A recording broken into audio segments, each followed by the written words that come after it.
Hey, what's up? A-Aron here, and I'm going to be including this intro into a series of videos for Fly Me to the Moon for Angelina Jordan. Now, you see my background is not my normal. I'm on vacation shooting some videos, trying to get through the rest of my vacation time for you. And I decided to lump all the Fly Me to the Moons all together, similar to what I had done for At Last. So I'm going to include this intro, and you can see there's quite a few here from Fly Me to the Moon from ages 8 and 9, and that's what I'm going to cover. Now I'm going to sequence them, and we're just going to go from the top down because they all look like performances with one exception, or two exceptions. There's two rehearsals in there. So I see a rehearsal at the age of 9 and then another rehearsal for Little Big Shots. So we're going to invert the order for the rehearsal for Little Big Shots with the show. Other than that, we're just going to go sequential. So I'm going to go ahead and, like I said, include this intro for all of them, and then I'll number which one we're doing so that you can watch all of them. It's a lot of different Fly Me to the Moon, so it should be interesting to see, what differences she has, how she progresses, and so forth. I don't know that they're necessarily in order or sequence, so I'm going to do my best to try to understand what kind of developments she has in them or not, or whatever. I've only reacted to the last one here, at least listed last, which is from the Hemnesbotten Fjord Festival. And so, that was just fantastic. And it looks like it's the last one here, but let's go ahead and get started. Right to it. Okay, I actually misspoke. So now we're going to be doing a rehearsal because I see another performance, and I just noticed I missed when I said there were 2 rehearsals. There's 3.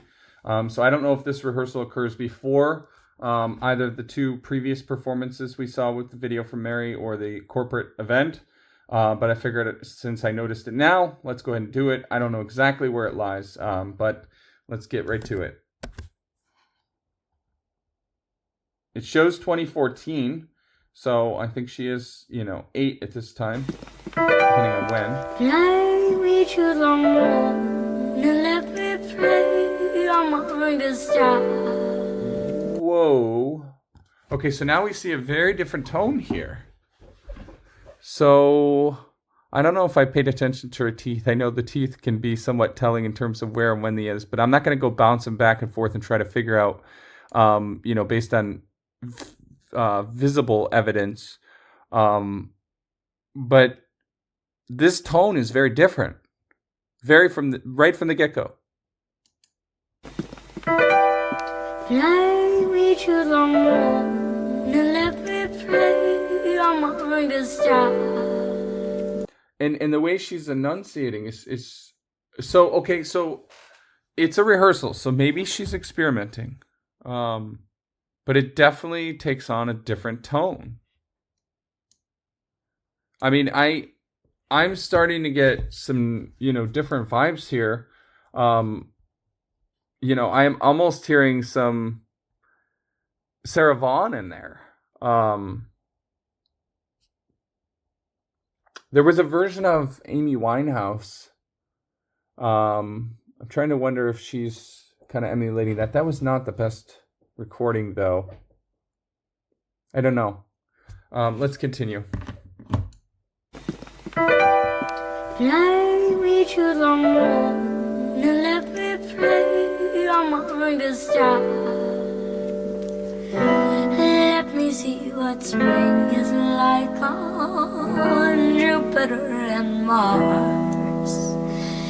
We even hear a more, I want to say elongated, which I think is correct, but almost more exaggerated vibrato there too. Yeah, this is a very different sound. On Jupiter and It's Mars. almost going back to that Billie Holiday. In other words, hold my hand. I'm also hearing some like Louis Armstrong kind of in that as well.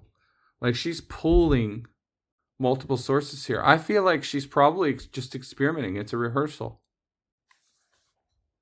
In other words, darling, kiss me. I love the placement and the specific arrangement of those chords as well. I feel like she's playing into that. Darling, kiss me. Ooh. So just listen to the feeling that piano gets on these chords. It's a slightly different feeling than we've heard too. It's more jazzy. So this is more jazzy. So maybe that's why she's doing it. So maybe in this rehearsal, they're literally trying out different styles. Just incredible. I mean, she's so seasoned and mature. It's just unbelievable. Darling, kiss me. Yeah, that piano right there. Listen to that. Just the tension resolve immediately. Darling, kiss me. My heart beats on and let me sing forevermore. You are all I long for, all I worship and adore. And the words, please be true. That please be true. I really feel in to me it's very Frank Sinatra. And even some Tom Jones. You've heard me talk about him, but yeah, I just feel like that's what she's channeling there. Look at those eyes. The words, please be true. And the words, I love you. Ruben. Fly me to the moon and let me play on the side.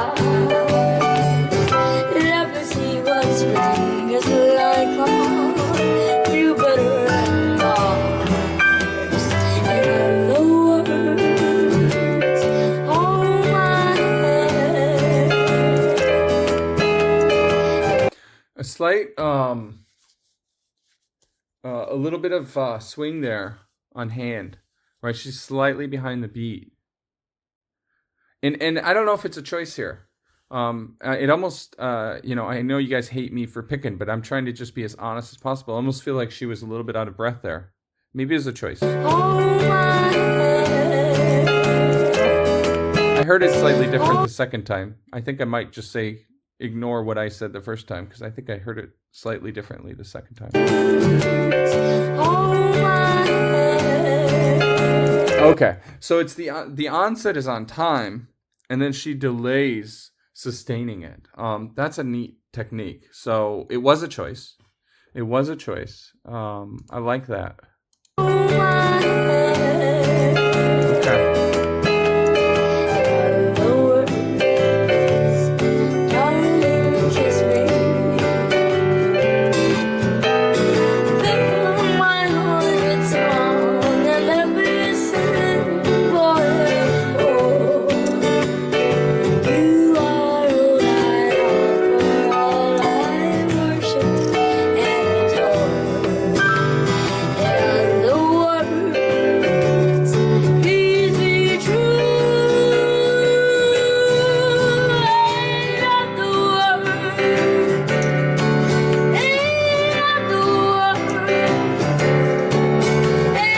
and the words, I love you. So I realized I just cut it at the very end. Let me listen to that. Oh, how cute. So And the I really wonder how much like vocal coaching or just general coaching she has here because this whole part she's opening up, she starts using her body language, but her posture, right? She stands up tall. Again, I'm not a vocalist, but I'm a trumpet player, which is a wind instrument. And we learn about posture. We learn about breathing, right? Breathing is a very important part of it, just like it is with any wind instrument. And the vocals is a wind instrument, right? And you could see her posture, and she's channeling that. And as she goes to this belt, she starts gesturing and using her body language, but you can see her posture is getting there, and she understands how much support she needs. Which is just such a mature vocalist thing to do. Watch her posture right here.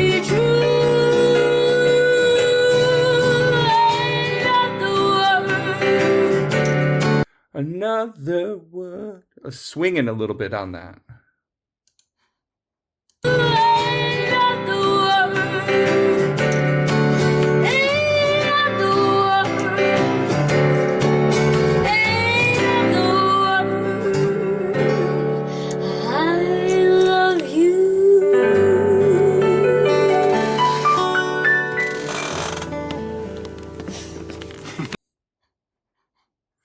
So I wasn't sure why they were giggling at the end, but you can see, and I think this is the guitar player that several of you have mentioned. He's with her for a lot, and I think he is one of those musicians that brings her up. I love this guitar player. And you can see it's not just about the music, right? Like, he's there supporting her emotionally and playfully as a young girl and understands, right? And so he does this little thing to just to have fun with her at the end, and she loves it, right? You can see she giggles with him.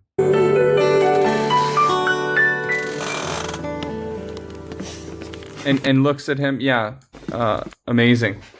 So I'm so glad I saw this rehearsal. So, you know, this is what, the fourth Fly Me to the Moon, and we hear and see her experimenting. And so it'll be interesting to see how much of this makes it into some of the other performances. And again, I don't know timeline-wise where this lies into what we've seen or what's yet to come, but this was fascinating. You know, thank you much again. If you haven't yet subscribed to my channel, please go ahead and do so now, and we will see you in the next one.